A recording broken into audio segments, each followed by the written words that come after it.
Fill in the blanks. ये है chapter number 13।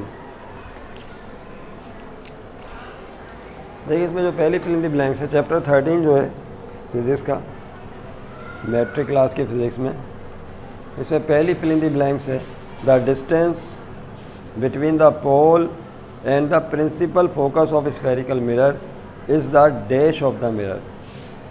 पोल और प्रिंसिपल फोकस के दरमियान, याद है आपको, ये स्फेरिकल मिरर होता है, ये इसका पोल कहलाता है, दिस इज कॉल्ड व्हाट, पोल, और यहाँ पे फोकस लिया जाता है।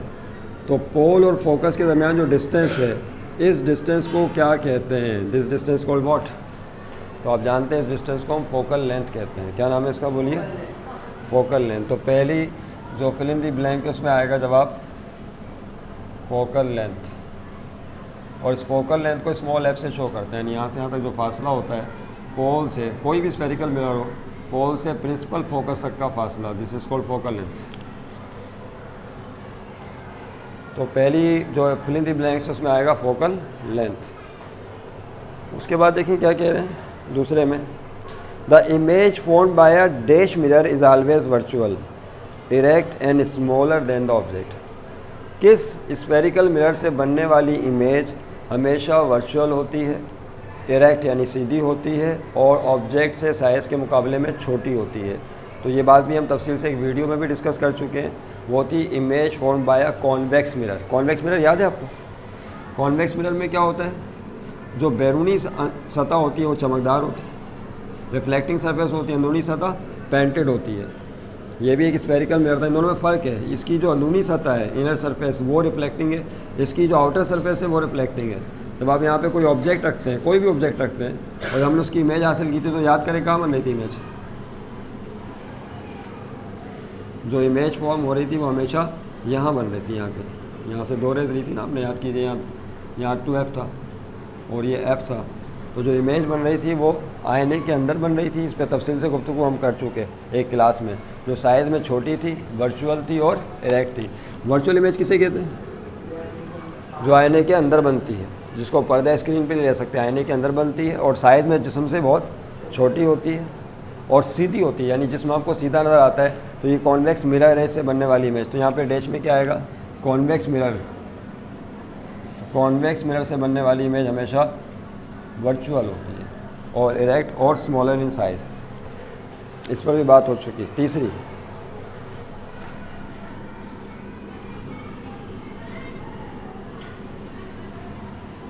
तीसरा देखिए क्या, तीसरे में कह रहे हैं an object 5 centimetre from a plane mirror. अब ये MCQ प्लेन मिरर की है। प्लेन मिरर वही है जो घरों में मायना इस्तेमाल करते हैं, फ्लैट मिरर जो होता है, प्लेन मिरर। तो कह रहे हैं कि ऑब्जेक्ट है जो कि प्लेन मिरर से 5 सेंटीमीटर की दूरी पर है, forms an image of the object that is the same size as the object and dash from the mirror. कि प्लेन मिरर से बनने वाली इमेज जो बनती है वो सेम साइज़ की होती है। जाहिर सी बात है, हम आईने में अपना चेहरा देखते हैं तो जो साइज़ हमारे चेहरे का होता है, प्लेन मिरर में भी साइज़ वही रहता है। अब ऑब्जेक्ट है मिरर से, प्लेन मिरर से 5 सेंटीमीटर की दूरी पर, तो जो उसकी इमेज है वो कितने सेंटीमीटर की दूरी पर बनेगी आईने में, ये बात भी हम डिस्कस कर चुके हैं image formation by plane mirror वाली वीडियो में। याद रखिएगा कि जब कोई प्लेन मिरर से ऑब्जेक्ट जितनी दूरी पर होता है, उसकी इमेज आईने के अंदर उतनी ही दूरी पर बनती है। आपने देखा होगा ना, सामने मिरर है, तो आपका जो मिरर से फासला है, तो आपकी जो इमेज है आईने के अंदर उतनी दूरी पर बनती है। अगर आप पीछे हटते जाएंगे तो आईने से इमेज भी दूर होती जाएगी। आप आईने के करीब होंगे तो आईने में आपकी इमेज भी आपके नज़दीक होती चली जाएगी। ऐसा होता नहीं होता, इज इट क्लियर? तो प्लेन मिरर में ऑब्जेक्ट का डिस्टेंस और इमेज का डिस्टेंस आईने से हमेशा सेम होता है, वो चेंज नहीं होता। तो यहाँ पे क्या आएगा, अगर 5 सेंटीमीटर के फासले पर ऑब्जेक्ट है तो प्लेन मिरर के अंदर जो इमेज बनेगी वो भी कितने सेंटीमीटर पर बनेगी, 5। तो 5 सेंटीमीटर पर ही बनेगी, ये याद रखिएगा। ये इसको इस तरह से समझ सकते हैं हम। ये प्लेन मिरर फर्ज कर लें, ये प्लेन मिरर है, यहाँ पे एक ऑब्जेक्ट रखा हुआ है, सपोज़ ये एक ऑब्जेक्ट यहाँ पर है और इसका फासला 5 सेंटीमीटर है। सपोज़ ये प्लेन मिरर है, फिर से देख लें समझने के लिए। प्लेन मिरर से ऑब्जेक्ट, ये ऑब्जेक्ट है कोई जिसमें जो कि आईने के सामने रखा हुआ है। अगर ये आईने से 5 सेंटीमीटर पर है, तो जो इसकी इमेज बनेगी आईने के अंदर उसका साइज़ सेम यही होगा जो कि ऑब्जेक्ट का साइज़ है। साइज़ में कोई चेंज नहीं आएगा और डिस्टेंस भी यही रहेगा, कितना 5 सेंटीमीटर। तो ऑब्जेक्ट डिस्टेंस और इमेज डिस्टेंस दोनों क्या होते हैं, सेम होते हैं, याद रखिएगा। तो ये बात थ्योरी से हमें पता है। चौथे नंबर पे कह रहे हैं आ रे, एक रोशनी की शुआ which passes through the dash, जो डैश से pass of curvature of a mirror is back along the same path after reaching the mirror. जब कोई रे ऑफ लाइट आईने के किस पॉइंट से पास हो, कि जब उस पॉइंट से वो पास होती है तो उसी रास्ते से वापस पलट आती है। तो हमने प्रिंसिपल ऑफ रेज में ये एक प्रिंसिपल बताया था कि रोशनी की शुआ जब इस पॉइंट से पास होगी तो उसी रास्ते से बैक हो जाएगी, वापस आ जाएगी। उस पॉइंट को हमने क्या नाम दिया था, तो याद रखिएगा उस पॉइंट का नाम था सेंटर ऑफ कर्वेचर। क्या नाम था, यानी आप देखें यहाँ पर फर्ज कर लें ये 2F है, इसको सेंटर ऑफ कर्वेचर कहते हैं। तो कोई रे ऑफ लाइट फर्ज कर लें इस तरह से आ रहे, सेंटर ऑफ कर्वेचर से आके आईने से टकराती है, ये 2F है, सेंटर ऑफ कर्वेचर है, फर्ज कर लिए पॉइंट सेंटर ऑफ कर्वेचर है। तो रे ऑफ लाइट जो कि सेंटर ऑफ कर्वेचर से आ रही है, आईने से रिफ्लेक्ट होने के बाद इसी रास्ते से बैक हो जाएगी, नहीं समझे बात। तो अगर वो 2F के थ्रू आ रही है तो उसी रास्ते से रिफ्लेक्ट होने के बाद बैक हो जाती है। तो यहाँ पर डैश में आएगा सेंटर ऑफ कर्वेचर। तो चौथे में सेंटर लिखते हैं ऑफ कर्वेचर, तो आगे उन्होंने लिखा हुआ है सेंटर ऑफ कर्वेचर, और इसको 2F की अलामत से भी शो करते हैं और कैपिटल C से भी शो करते हैं। ये जो फोकस से उतनी दूरी पर एक पॉइंट होता है, सेंटर ऑफ कर्वेचर। इससे अगर कोई रोशनी की शो आ रही है तो उसी रास्ते से पलट जाएगी। चौथा। पाँचवें में कह रहे हैं, अब पाँचवा पार्ट बताइए, 5th पार्ट।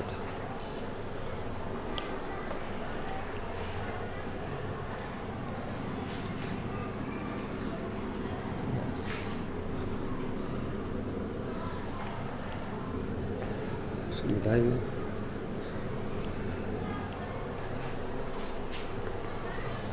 कह रहे the focal plane of a spherical mirror, the focal plane जो होता है वो स्फेरिकल मिरर पर डैश होता है to the dash axis and intersects the axis at the dash focus. यानी इसके अंदर कितने MC fill in the blanks हैं, 3, 1 2 3। फिर से सुन लें सब, बहुत सारी चीज़ों को मिक्स कर दिया पाँचवें पार्ट में। This is 5th part.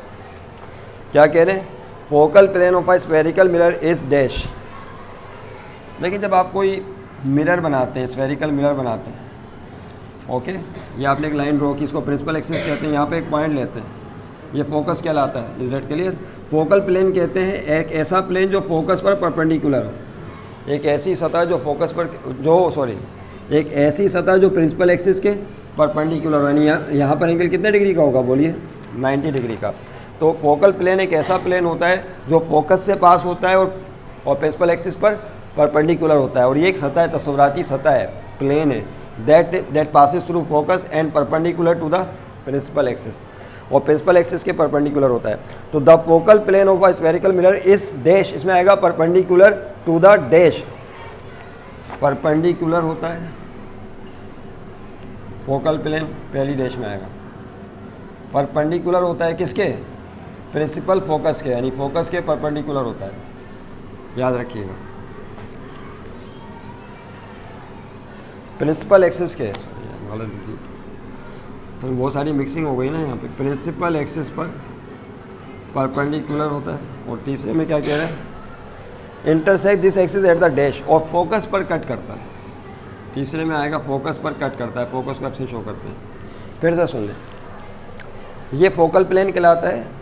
ये जो फोकल प्लेन है, नंबर 1 प्रिंसिपल एक्सिस पे परपेंडिकुलर होता है, दूसरा प्रिंसिपल एक्सिस पर परपेंडिकुलर होता है और फोकस से पास होता है। कहाँ से पास होगा, बोलिए फोकस से पास होगा, ठीक है। तो फोकल प्लेन के बारे में इंफॉर्मेशन कंप्लीट हो गई। The focal plane of a spherical mirror is dash perpendicular to the dash principal axis and intersect this axis at the dash, और इस एक्सिस को किस पर कट करेगा, इंटरसेक्ट करेगा, फोकस पर। तो इस पॉइंट को ध्यान में रखिएगा, this is called focal plane.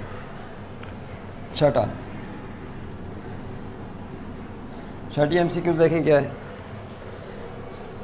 कह रहे हैं in order to solve problems involving spherical mirrors, वो प्रॉब्लम्स या न्यूमेरिकल जो कि स्फेरिकल मिरर से ताल्लुक़ रखते हैं, distances are measure from the dash, तो वहाँ पे जो फासले हैं वो डैश से नापते हैं। तो याद रखिएगा, स्फेरिकल मिरर के प्रॉब्लम्स को सॉल्व करने के लिए फासले हमेशा पोल से नापे जाते हैं। कहाँ से नापे जाते हैं? पोल से ऑब्जेक्ट का फासला नापते हैं, पोल से इमेज का फासला नापते हैं, पोल से फोकस का फासला नापते हैं। तो कहाँ से डिस्टेंसेस नापे जाते हैं? बोलिए। पोल ऑफ द मिरर से, यानी आईने के सेंटर से नापते हैं। And the distances of real object and dash images are taken as dash. और ये बात भी हम जानते हैं कि अगर रियल ऑब्जेक्ट हो और रियल इमेज हो, क्या हो?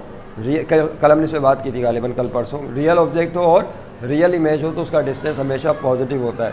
तो दूसरी एमसीक्यू में आएगा रियल इमेज, ऑब्जेक्ट भी रियल हो, रियल इमेज हो, तो उसके डिस्टेंसेस हमेशा क्या लिए जाते हैं? पॉजिटिव लिए जाते हैं। मैं पूरी एमसीक्यू यहाँ नहीं लिख सकता, लिहाजा आपको फिर से सुन लें, फिर से सुन लीजिए। क्या? In order to solve problems involving spherical mirrors, distances are measure from the dash, pole से नापे जाते हैं, of the mirror, and the distances of real object and dash images, real object and real images, dash में real images आएगा, are taken as dash. कैसे ली जाती हैं? पॉजिटिव ली जाती हैं।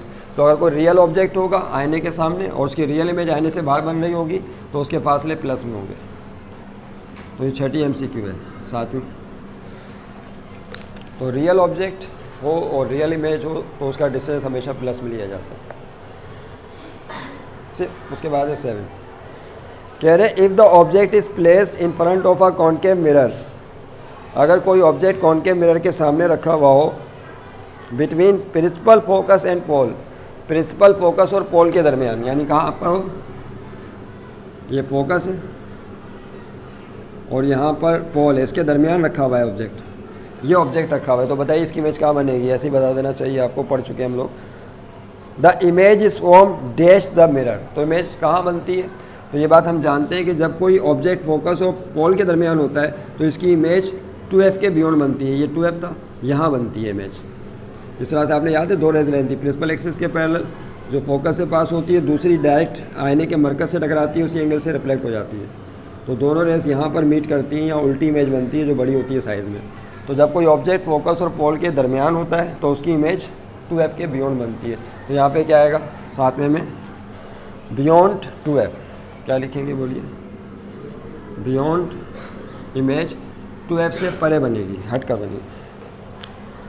उसके बाद 8वां, 7वें के बाद 8वीं एमसीक्यूज में फिल इन द ब्लैंक्स में क्या कह रहे हैं?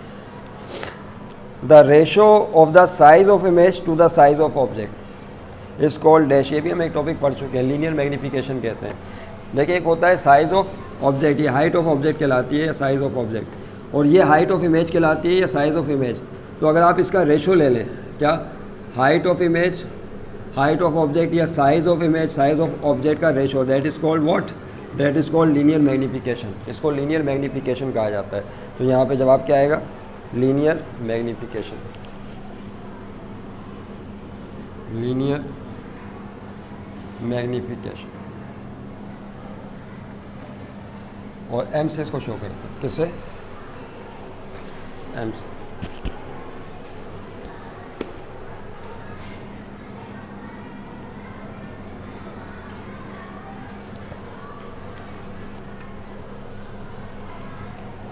उसके बाद देखिए 9,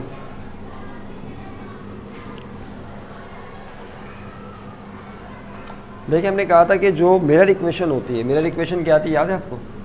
1/f is equal to 1/p plus 1/q। ये मिरर फार्मूला हमने ड्राइव किया है लास्ट क्लास में, इसकी वीडियो भी अपलोड हो चुकी है। इसमें ये जो मिरर इक्वेशन हमने कॉनकेव मिरर के लिए ड्राइव की थी, किसके लिए? इस कॉनकेव मिरर के लिए। लेकिन इसको हमने कहा था कॉन्वेक्स मिरर के लिए भी इस्तेमाल कर सकते हैं। लेकिन उसके लिए करना क्या होगा? याद रहे, कॉनकेव मिरर होगा तो फोकल लेंथ प्लस में ली जाती है, और अगर कॉन्वेक्स मिरर है न्यूमेरिकल में या प्रॉब्लम में तो फोकल लेंथ को माइनस में लिया जाता है। किसमें? फोकल लेंथ माइनस में होगी अगर कॉन्वेक्स मिरर होगा। तो अब देखिए इसी हवाले से कह रहे हैं the focal length of a concave mirror is taken as dash.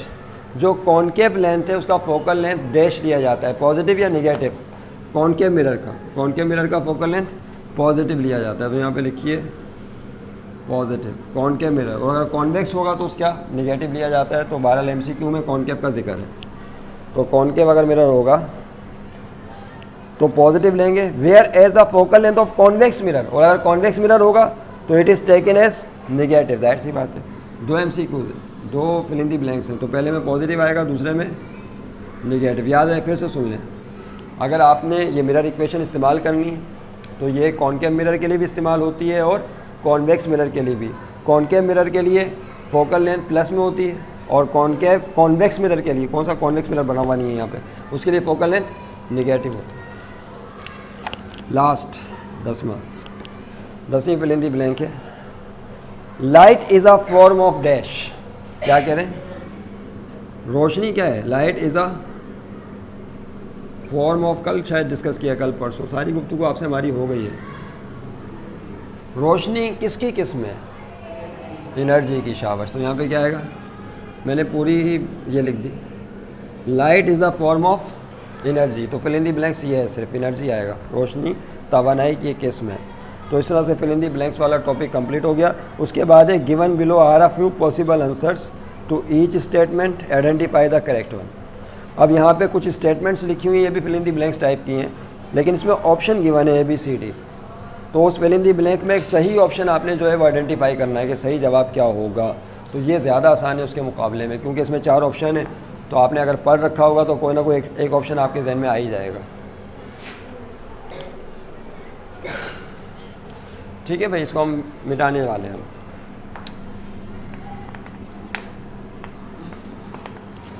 Next topic है वो क्या है? That is 13.3। याद रहे कि ये बुक का जो पेज नंबर है, बुक पेज नंबर 277 और 278 पर मिल जाएगा आपको, बुक के 277 और 278 पेज पे। और याद है कि दिस इज़ फिज़िक्स बुक, ये फिज़िक्स की किताब है, इसको आपने देख लेना है। यस, कह रहे the image formed in a plane mirror is, अब जाहिर है फिर हम यहाँ पे लिख नहीं रहे, अब यहीं से डायरेक्ट बात करेंगे।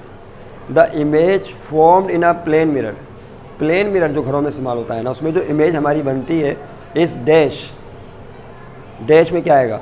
ए पार्ट है रियल होती है, बी पार्ट है इन्वर्टेड होती है, सी पार्ट है वर्चुअल एंड इरेक्ट होती है और डी पार्ट है रियल एंड इन्वर्टेड। मैं इसे कंप्लीट आपको बताता हूँ, उसके बाद बाकी जो होंगी उसको हम डायरेक्ट कर लेंगे। सिर्फ इसमें जो एक पार्ट है आइडेंटिफाई का, उसको कंप्लीट लिख लेते हैं ताकि आपको समझने में आसानी हो।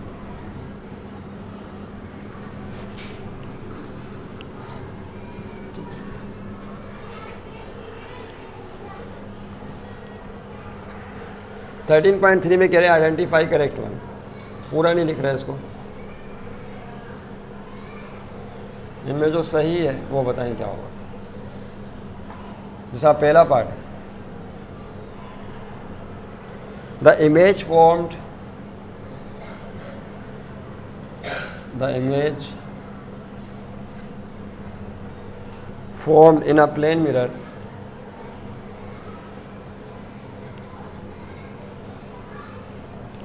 इस डैश, इस डैश। नीचे चॉइसेस दी गई हैं, ऑप्शंस दिए गए हैं। ए है रियल होगी, बी है इन्वर्टेड होगी उल्टी, और सी ऑप्शन है वर्चुअल एंड इरेक्ट होगी। सी वर्चुअल एंड इरेक्ट, और डी पार्ट में क्या कह रहे हैं? रियल एंड इन्वर्टेड होगी। इसका एक डी पार्ट भी, रियल एंड इन्वर्टेड होगी। अब आपने टॉपिक पढ़ रखा है तो आप जवाब दे सकते हैं, नहीं तो नहीं दे सकते, जाहिर सी बात। ठीक, आप समझ गए ना? The image formed in a plane mirror. Plane mirror कौन सा है जो घरों में इस्तेमाल करते हैं? सीधा आईना, यानी इसके एक तरफ पेंट होता है, दूसरी सतह रिफ्लेक्टिंग होती है, प्लेन मिरर होता है। इसके सामने अगर कोई ऑब्जेक्ट रख दिया जाए, मिसाल पर यहाँ पे ऑब्जेक्ट रखा हुआ है आपने, दिस इज ऑब्जेक्ट, तो उसकी इमेज कैसी बनाएगा? ये क्या रियल बनाएगा? रियल किसे बोलते हैं? जो आईने के बाहर बने। क्या नहीं, बाहर तो नहीं बनती, आईने के अंदर बनती है। इमेज कहाँ बनती है? बोलिए, आईने के अंदर ही बनती है, तो रियल नहीं होगी। कौन सी होगी? ये वर्चुअल होगी। क्या इन्वर्टेड होती है यानी उल्टी? नहीं, हम जब अपना चेहरा देखते हैं तो उल्टा नज़र नहीं आता, बल्कि हमें सीधा ही नज़र आता है।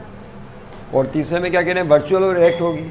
वर्चुअल से मुराद है आईने के अंदर बनेगी और सीधी होगी, और डी में कह रहे हैं रियल और इन्वर्टेड होगी, आईने के बाहर बनेगी और उल्टी होगी।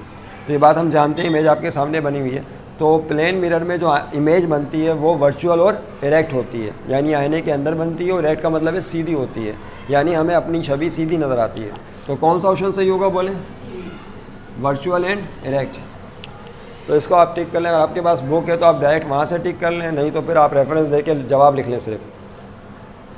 समझ गए ना बात को? इस तरह बाकी पार्ट है इसके, अब उसमें हम डायरेक्ट लिखेंगे, बाकी पार्ट्स में डायरेक्ट जवाब लिखेंगे। यहाँ पर याद रहे कि एग्ज़ाम में इस स्टाइल में MCQs पूछी जाती हैं, यानी 17 MCQs होती हैं, नीचे 4 ऑप्शन दिए होते हैं, एक सही होता है। 70 नंबर का MCQs का पेपर है इसमें। क्या कह रहे हैं आगे देखें। दूसरा, इफ़ द इनर सरफेस किसे कहा जाता है? अंदर वाली सतह, और ये बाहर वाली सतह कहलाती है। कह रहे हैं if the inner surface of a spherical mirror is reflecting, अगर अंदर की सतह रिफ्लेक्टिंग हो, इसका मतलब है बाहर क्या होगा? पेंट होगा। अंदर की सतह रिफ्लेक्टिंग हो, inner surface of spherical mirror is reflecting, it is called dash mirror. तो ये कौन सा मिरर कहलाएगा? प्लेन मिरर कहलाएगा, B कॉनकेव मिरर कहलाएगा, C कॉन्वेक्स मिरर कहलाएगा। तो यहाँ के उसका जवाब क्या होगा? Concave mirror. तो यहाँ पे आंसर लिख लें कॉनकेव मिरर। आपके पास बुक है तो आप वहाँ टिक कर लीजिए कॉनकेव मिरर पार्ट। कौन सा पार्ट है ये?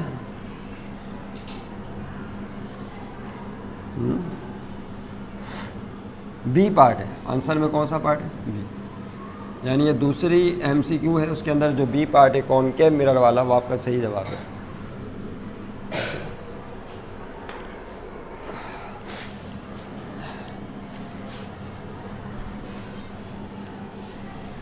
उसके बाद देखें आगे क्या कह रहे हैं तीसरे पार्ट में। तीसरी MCQs, ऑल द रेज, जितनी भी शुआएँ, रोशनी की किरणें, parallel to the principal axis, जो प्रिंसिपल एक्सिस के पैरेलल होती हैं, फॉलिंग ऑन का कॉनकेव मिरर, जो एक कॉनकेव मिरर से टकराती हैं, pass after reflection through its dash, तो रिफ्लेक्ट होने के बाद वो इस पॉइंट से पास होती हैं। फिर से देखें, ये कॉनकेव मिरर है, ये बीच वाली लाइन क्या कहलाती है? Principal axis. याद है आपको? तो कह रहे हैं कि ऐसी शुआएँ जो प्रिंसिपल एक्सिस के पैरेलल हो, तो जितनी भी शुआएँ प्रिंसिपल एक्सिस के पैरेलल हैं, आईने से मुनक्किस होने के बाद कहाँ से पास होती हैं? हम ये बात जानते हैं थ्योरी से कि कहाँ से पास होती हैं? फोकस से पास होती हैं। पता है ना आपको ये बात? प्रिंसिपल फोकस से पास होती हैं। अब यहाँ ऑप्शन क्या दिए हमें? पहला ऑप्शन दिया हुआ है पोल से पास होती हैं, दूसरा प्रिंसिपल फोकस से पास होती हैं, C पार्ट है सेंटर ऑफ कर्वेचर से पास होती हैं। तो आप जानते हैं सेंटर ऑफ कर्वेचर यहाँ होता है, यहाँ से पास नहीं होती, ये पोल कहलाता है। यहाँ से भी पास, कहाँ से पास होती है? प्रिंसिपल फोकस से। तो इसका जवाब क्या होगा? तीसरे का B पार्ट सही है, प्रिंसिपल फोकस से पास होती हैं, जिसको आप कैपिटल F से शो करते हैं, प्रिंसिपल फोकस को, याद रहे। उसके बाद चौथे पार्ट में क्या कह रहे हैं? If an object is place at a centre of curvature of a concave mirror, अगर कोई ऑब्जेक्ट कॉनकेव मिरर के सेंटर ऑफ कर्वेचर पर रखा हुआ हो, यानी कहाँ पर हो? यहाँ पर हो, सेंटर ऑफ कर्वेचर पे ऑब्जेक्ट रखा हुआ है, ठीक 2F पर,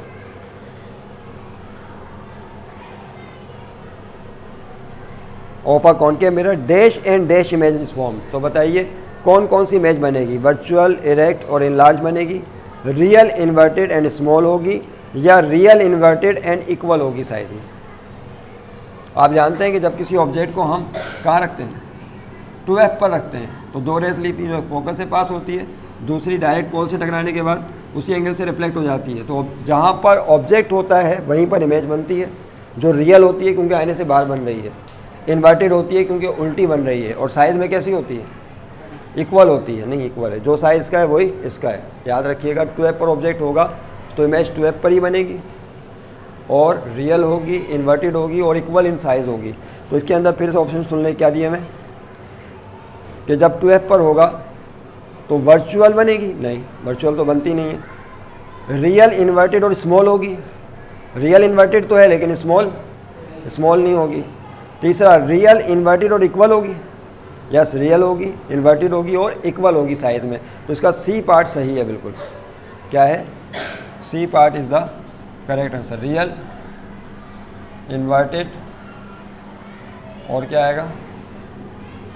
एंड इक्वल, यानी इक्वल से मुराद ये कि साइज़ में इक्वल होगी, जो ऑब्जेक्ट का साइज़ है वही इमेज का साइज़ होगा। समझ गए बात?